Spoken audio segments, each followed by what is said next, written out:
प्रिय बच्चों, आज हम काव्य पाठ 1 के अन्य भाग को पढ़ेंगे, जिसका विषय है संतो देखत जग बौराना।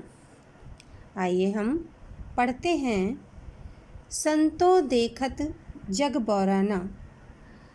कबीरदास जी यहाँ पर सज्जनों को संबोधित करते हुए कहते हैं कि देखो, यह संसार पागल हो गया है। साच कहो तो मारन धावे, झूठे जगपतियाना।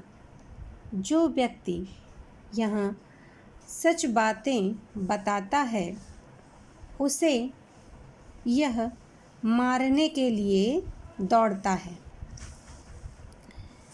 और जो झूठ बोलता है उस पर यह विश्वास कर लेते हैं। जो झूठ बोलने वाले लोग हैं उन पर लोग विश्वास करते हैं। नेमी देखा धर्मी देखा, प्रात करे स्नाना। कहते हैं कि यहाँ पर हिंदुओं के बारे में बताते हुए कबीरदास जी कहते हैं कि ऐसे लोग बहुत हैं जो नियमों का पालन करते हैं तथा धर्म के अनुसार अनुष्ठान करते हैं और प्रातः उठकर स्नान भी करते हैं। आत्म मारि पखान ही पूजें, उनमें कछु नहीं ज्ञाना।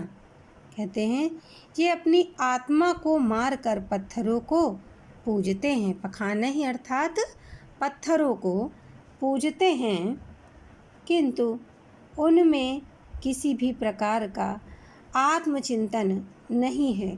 इन्हें अपने ज्ञान पर घमंड है, परंतु उन्होंने कुछ भी ज्ञान की प्राप्ति नहीं की है। बहुतक देखा पीर औलिया, पढ़े किताब कुराना।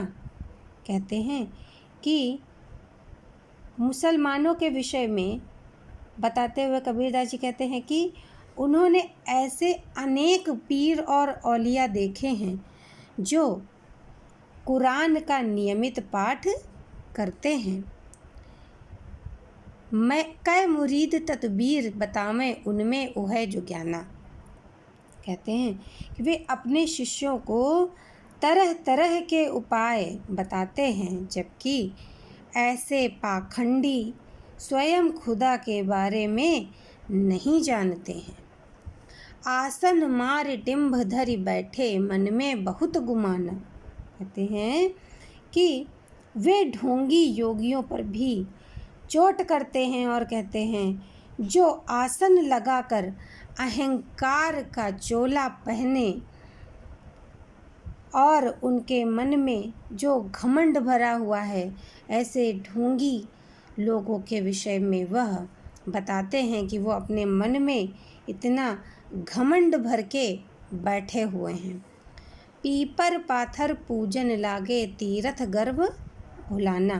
कबीरदास कहते हैं कि लोग पीपल पत्थर को पूजने लगे हैं।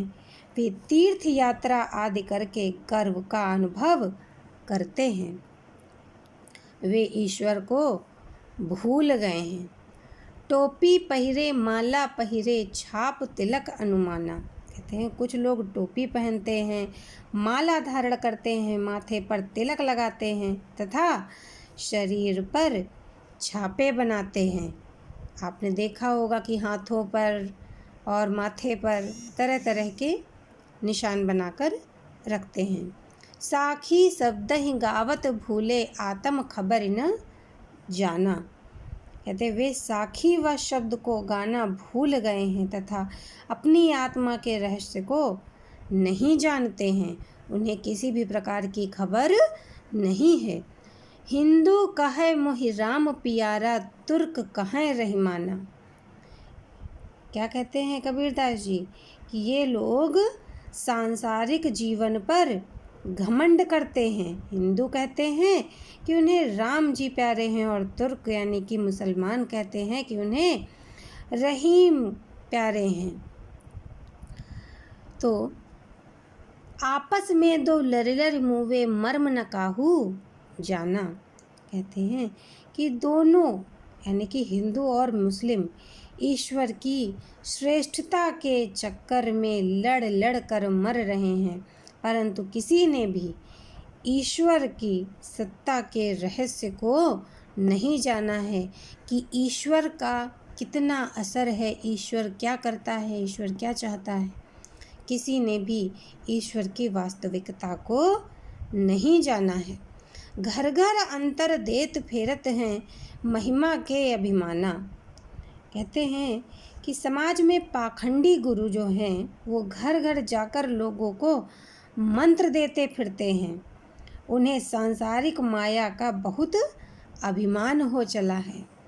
गुरु के सहित सिक्ख सब बूढ़े अंत काल पछताना। ऐसे गुरु व शिष्य सब अज्ञान में डूबे हुए हैं, जिन्हें सिर्फ और सिर्फ कैसा ज्ञान है, एक किताबी ज्ञान है, उन्हें वास्तविकता का ज्ञान नहीं। ऐसे गुरु व शिष्य सब अज्ञान में डूबे हुए हैं। इन सब को अंतकाल में पछताना पड़ेगा। कहाँ कबीर सुनो हो संतो ई सब मर्म भुलाना। कबीरदास जी कहते हैं कि संतो वे सब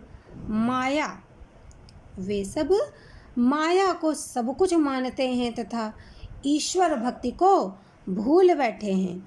केतिक कहो कहा नहीं माने सहजय सहज समाना। इन्हें कितना भी समझा लो ये नहीं मानेंगे। सच यही है कि यह ईश्वर तो सहज साधना से मिल जाते हैं, किंतु लोग उनके पीछे आडंबरों में लगे हुए हैं। किसी ने भी ईश्वर की वास्तविक सत्ता को नहीं जाना है और ना ही कोई आज के समय में जानना चाहता है। वह सिर्फ आडंबरों में ही लिप्त रहना चाहते हैं और उसी में परमार्थ का सुख भोगते हैं। बच्चों, आपका गृह कार्य है, कबीर किसे संबोधित करते हैं तथा क्यों? कवि संसार को पागल क्यों कहते हैं? अज्ञानी गुरुओं व शिष्यों की क्या गति होगी? धन्यवाद।